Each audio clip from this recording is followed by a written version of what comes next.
দখলদার ইসরায়েলি বাহিনী এবং নিরীহ ফিলিস্তিনিদের মাঝে ভয়াবহ যুদ্ধ চলছে।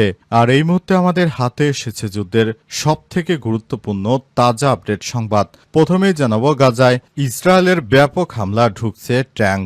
একদিনে 143 ফিলিস্তিনিকে হত্যা, নিহত 53,000 ছাড়ালো। হত্যাযজ্ঞের মধ্যে আরেকটি নাকবা পার করল ফিলিস্তিনিরা। ফিলিস্তিনের অবরুদ্ধ গাজা উপত্যকার উত্তর অঞ্চলে সকাল থেকে স্থল ও আকাশ থেকে ব্যাপক হামলা চালানো শুরু করে দখলদার ইসরায়েলি বাহিনী। সেখানকার বেইত লাহিয়া শহরে দখলদার ট্যাঙ্কও প্রবেশ করছে। এছাড়াও বর্বরোচিত হামলায় একদিনে 143 জন ফিলিস্তিনিকে হত্যা করল ইসরায়েলে, নিয়ে নিহত 53,000 ছাড়ালো। এরপর জানাবো, পাকিস্তানিরা বুদ্ধিমান, অসাধারণ কাজ করে বললেন ডোনাল্ড ট্রাম্প। পাকিস্তানিদের প্রশংসা করেছেন মার্কিন প্রেসিডেন্ট ডোনাল্ড ট্রাম্প। তিনি বলেছেন, তারা বুদ্ধিমান মানুষ, অসাধারণ কাজ করে। মার্কিন সংবাদ মাধ্যমে দেয়া এক সাক্ষাৎকারে ট্রাম্প এমন মন্তব্য করেছেন, খবর সামা টিভি। এদিকে বাংলাদেশ বাদ দিয়ে সেভেন সিস্টার্সকে যুক্ত করতে নতুন প্রকল্প ভারতের। বাংলাদেশে শেখ হাসিনা সরকার পতনের পর ভারতের সঙ্গে দ্বিপাক্ষিক সম্পর্ক শীতল হয়ে পড়েছে। এর প্রভাব পড়েছে ভারতের উত্তর পূর্বাঞ্চলের রাজ্যগুলোর সঙ্গে মূল ভূখণ্ডে যোগাযোগ ব্যবস্থা নিয়ে।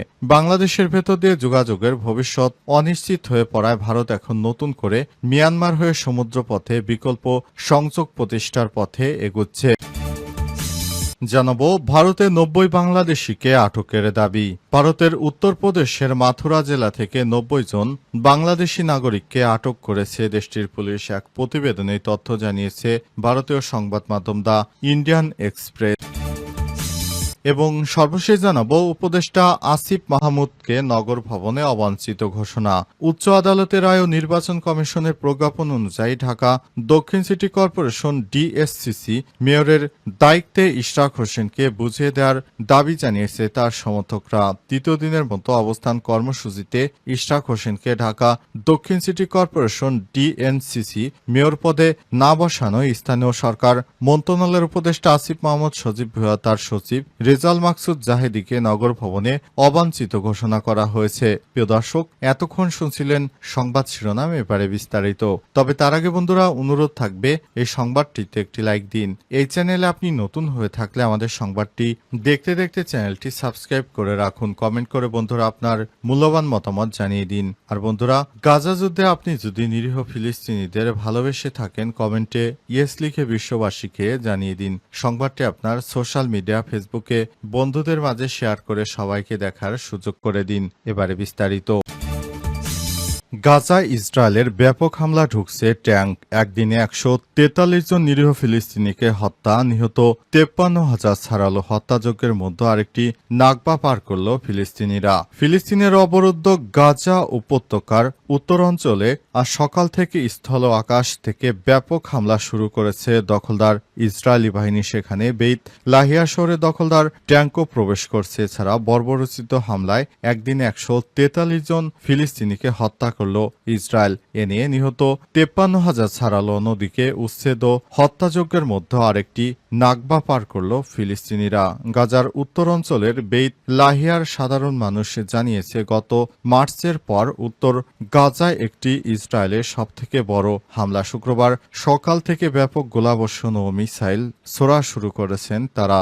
এ সময় সেখানে ট্যাঙ্কও প্রবেশ করে। স্থানীয়রা জানিয়েছে, ইসরায়েলি বাহিনী প্রথমে ধোঁয়ার বোমা ছোড়ে, এরপর কাছাকাছি অবস্থান থেকে গোলাবর্ষণ শুরু করে। এরপর বেইত লাহিয়ার আল সালাতিনের দিকে ট্যাঙ্ক নিয়ে অগ্রসর হয় তারা। প্রত্যক্ষদর্শীরা জানিয়েছেন, ইসরায়েলি সাজোয়া যান একটি স্কুল ঘিরে ফেলে, যেখানে শত শত বেসামরিক মানুষ আশ্রয় নিয়েছে। গাজায় 2 মাসেরও বেশি সময় ধরে গাজায় অবরোধ আরোপ করে রেখেছে ইসরায়েল। এ সময় সেখানে একটি খাদ্যকণাও ঢুকতে দেওয়া হয়নি। এতে গাজার মানুষ না খেয়ে নিদারুণ কষ্টে দিন যাপন করছেন।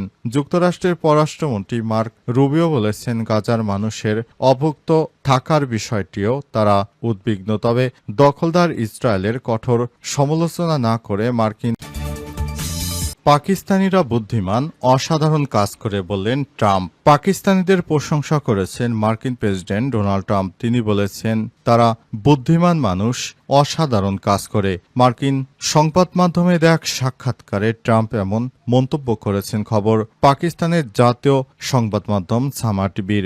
সাক্ষাৎকারে ট্রাম্প বলেছেন পাকিস্তান এবং ভারত বিপজ্জনকভাবে পারমাণবিক সংঘাতের কাছাকাছি। পরিস্থিতি এমন পর্যায়ে পৌঁছেছে যে পারমাণবিক যুদ্ধ শুরু হতে পারে। ট্রাম্পের মতে ক্ষেপণাস্ত্র হামলার সঙ্গে সংঘাত তীব্রতর হচ্ছে। তিনি বলেন লড়াই বাড়ছে, সর্বোচ্চ শক্তি দিয়ে ক্ষেপণাস্ত্র নিক্ষেপ করা হচ্ছে। তিনি জোর দিয়ে আরও বলেছেন এরা ভারত ও পাকিস্তান ছোট শক্তি নয়, তারা প্রধান পারমাণবিক শক্তি। তিনি পাকিস্তানের সঙ্গে ইতিবাচক আলোচনার কথা উল্লেখ করেছেন। তিনি আরও বলেন পাকিস্তানের সঙ্গে আমাদের চমৎকার আলোচনা হয়েছে, যোগাযোগ চলছে। ট্রাম্প আরও বলেন তারা পাকিস্তান আমাদের সঙ্গে বাণিজ্য করতে চায়। তিনি স্বীকার করেছেন পাকিস্তানের সঙ্গে মার্কিন বাণিজ্য সীমিত হলেও দ্বিপক্ষীয় সম্পর্ক ইতিবাচক রয়েছে। ট্রাম্প পাকিস্তানের জাতির প্রশংসা করে বলেছেন তারা বুদ্ধিমান মানুষ, অসাধারণ কাজ করে। তিনি তার কর্মকর্তাদের উভয় দেশের সঙ্গে যোগাযোগের নির্দেশ দিয়েছেন বলে জানান। তার ভাষায় আমি আমার জনগণকে পাকিস্তান ও ভারতের সঙ্গে যোগাযোগ করতে বলেছি।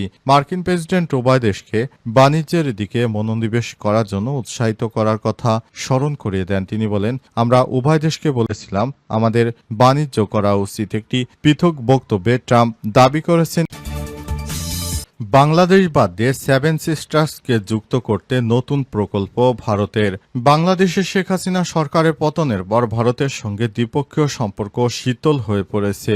এর প্রভাব পড়ে ভারতের উত্তর পূর্বাঞ্চলের রাজ্যগুলোর সঙ্গে মূল ভূখণ্ডের যোগাযোগ ব্যবস্থা নিয়েও বাংলাদেশের ভেতর দিয়ে যোগাযোগের ভবিষ্যৎ অনিশ্চিত হয়ে পড়ায় ভারত এখন নতুন করে মিয়ানমার হয়ে সমুদ্রপথে বিকল্প সংযোগ প্রতিষ্ঠার পথে এগুচ্ছে। ভারতের national highways and infrastructure development corporation limited একজন ঊর্ধ্বতন কর্মকর্তা দ্য ইন্ডিয়ান এক্সপ্রেসকে সব তথ্য নিশ্চিত করেছেন। ওই কর্মকর্তা এই প্রকল্পটিকে জবাব হিসেবে উল্লেখ করেছেন। গত মার্চে বেইজিং সফরকালে বাংলাদেশের অন্তর্বর্তীকালীন সরকারের প্রধান উপদেষ্টা ডক্টর মোহাম্মদ ইউনূস বলেছিলেন উত্তর পূর্ব ভারত ভূবেষ্টিত। তিনি আরও বলেছিলেন এই অঞ্চলের জন্য ঢাকা মহাসড়কের প্রবেশের একমাত্র অভিভাবক। ভারতের সংবাদ মাধ্যম ইন্ডিয়া এক্সপ্রেস জানায় মেঘালয়ের শিলং থেকে আসামের শিলচর পর্যন্ত ১৬৬ কিলোমিটার দীর্ঘ একটি ৪ লেনের মহাসড়ক নির্মাণের প্রস্তাব করেছে ভারত সরকার। এটি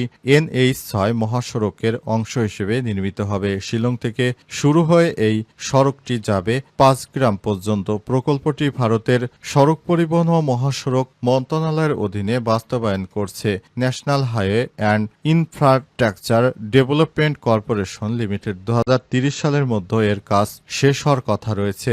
ভারতের পররাষ্ট্র মন্ত্রণালয়ের অর্থায়নে মিয়ানমার ইতিমধ্যেই বাস্তবায়নকারীদের রয়েছে কালাদান মাল্টিমোডাল ট্রানজিট ট্রান্সপোর্ট প্রকল্প। এই প্রকল্পের আওতায় কলকাতা সমুদ্রবন্দর থেকে মিয়ানমারের রাখাইন রাজ্যে আসিফ মাহমুদকে নগর ভবনে অবাঞ্ছিত ঘোষণা।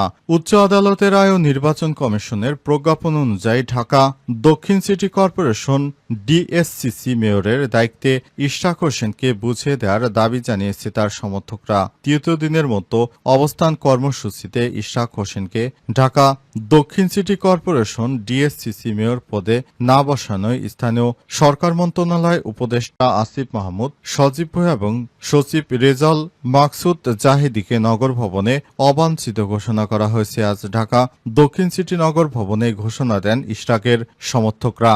নগর ভবনের সামনে বিক্ষোভকালে ইশরাক হোসেনের সমর্থকরা হুঁশিয়ারি দেন যে উপদেষ্টা আসিফ মাহমুদ, সজীব ভূঁইয়া এবং তার সচিব রেজাউল করিম মাকসুদ জাহেদিকে যেখানেই পাওয়া যাবে সেখানেই প্রতিহত করা হবে। এ সময় তারা আরও জানান আগামীকাল রোববার তাদের বিক্ষোভ কর্মসূচি চলমান থাকবে। ঢাকাবাসী প্ল্যাটফর্ম নামে ওই কর্মসূচি পালন করছে। এই প্ল্যাটফর্মের নেতৃত্ব দিচ্ছেন সাবেক সিনিয়র সচিব মশিউর রহমান। সাংবাদিকদের মশিউর রহমান বলেছেন দাবি আদায় আগামীকাল রোববার বিক্ষোভ কর্মসূচি পালন করবে ঢাকাবাসী। এছাড়াও স্থানীয় সরকার, পল্লী উন্নয়ন, সমবায় এবং যুব ক্রীড়া মন্ত্রণালয়ের উপদেষ্টা আসিফ মাহমুদ, সজীব ভূঁইয়া এবং তার সচিব রেজাউল মাকসুদ জাহিদিকে নগর ভবনে অবাঞ্ছিত ঘোষণা করা হয়েছে। পাশাপাশি তাদের যেখানে পাওয়া যাবে সেখানেই প্রতিহত করা হবে বলে হুঁশিয়ারি হুঁশিয়ারি দেন তিনি।